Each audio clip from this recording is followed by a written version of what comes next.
I'm here near the cross-section of 4th Street and 21st, where the Yuma Police Department tells us there's been an armed robbery here at the Sound Depot car, audio, and visual store. Now, we happened to be walking in the area earlier when we noticed a heavy police presence. There were several cop cars here along with several officers. Most of us use our kitchens to cook or maybe enjoy a meal, but others, like Stephanie Miller, are using theirs as a classroom. The southern border has continued to see record apprehensions. Just this fiscal year alone, Customs and Border Protection says there's been 1.7 million apprehensions. In Yuma, immigrants coming through are in need of local resources. And as the numbers continue to grow, so does the cost. On most mornings, former Marine James Kilser will stop by this Chevron gas station before work and fuel up. But on Wednesday morning, things panned out much differently than usual.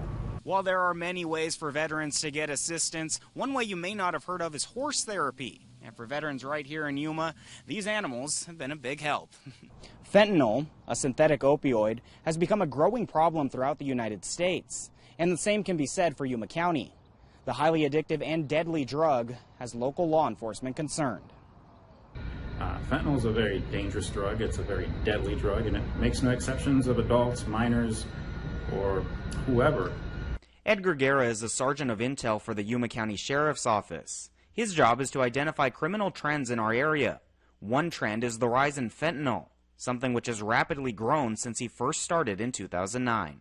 Fentanyl was not a very common word that you would find at that time. It's definitely during the last couple of years, it's just kind of peaked, and we've seen a huge increase as far as cases, seizures, and overdose cases that we've responded to. Sergeant Andres Angulo with the Yuma Police Department has also seen the growth and explains why the numbers have continued to rise. It's very cheap to make, easy to make across the border in clandestine labs, and because it's so small and easy to transport, it's just a product that's easy to get. The Sheriff's Office says in 2021 it seized a total of 63,000 fentanyl pills. This year, however, the issue has skyrocketed, as YCSO says it has already seized 87,000 pills this year, already more than last year.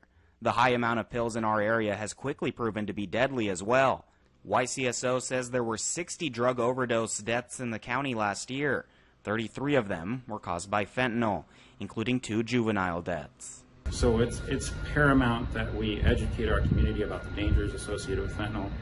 It should be a community effort as far as educating parents, educating our youth, educating our children in schools so that they know that it is a very dangerous drug that we need to be aware of. Local police have even been trained on how to treat those who are overdosing.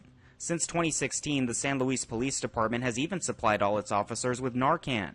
The medication prevents overdose deaths. SLPD Lieutenant Marco Santana gave us a first-hand look at how it works. Every officer has one of these, or a couple of these to be exact. And again, Narcan is introduced here in the nostrils, and automatically this reduces the effect. Even if someone is saved with the Narcan, the drug can still leave people very addicted, as those who do take it experience lower anxiety due to lower blood pressure. Psychologically, addiction is a mental aspect also. Physiologically, yet the body is wanting that drug to be for you to ingest that back into your body.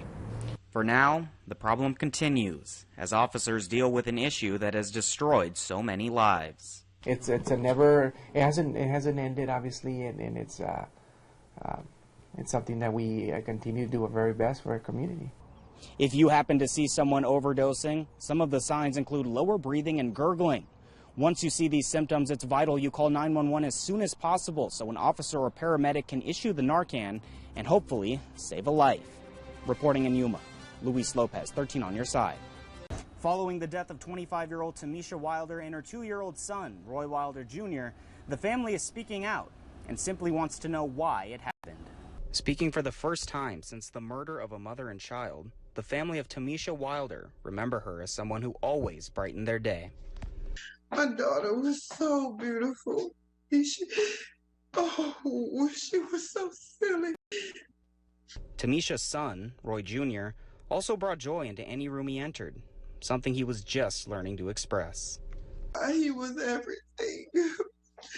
He wasn't a talker, but he had just finally started like communicating with me over the phone. So he would only give me the kisses. Oh my God. He was only 2. Tamisha and her son moved to Yuma about a year ago after her then husband was stationed at MCAS Yuma. But her mother says Tamisha began living with the suspect, Trayvon Wilhite, after she separated from her husband.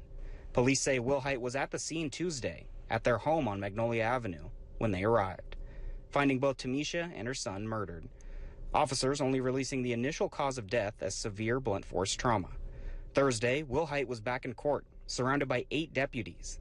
There, he was officially charged with 2 counts of first-degree murder. Wilhite's next court appearance will be on September 3rd. Reporting from Yuma County Courthouse, I'm Luis Lopez, 13 on your side.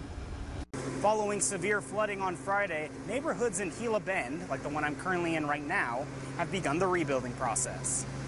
Cleanup is officially underway for Gila Bend residents, many losing nearly everything following Friday's floods. They involve construction vehicles cleaning debris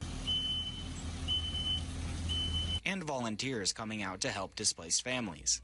Families like that of Star Moreno and Ty Turner's, who say that almost all of their belongings are gone. We went to the house this morning actually to try to see if there was anything we could salvage, but there's really like all of our stuff is gone besides a few pictures and our TVs that were on the walls, like mounted on the walls, and so those are really the only things. Moreno and Turner live in this neighborhood, one of the hardest hit in the city. Paved roads got covered in mud, cars left in ruin, and even a local playground wasn't spared. Homeowners and volunteers spent Sunday trying to clean up what was left of the houses, an effort that will clearly take some time. As of right now, both a flash flood warning and a state of emergency are still in current effect. Reporting from Gila Bend, I'm Luis Lopez.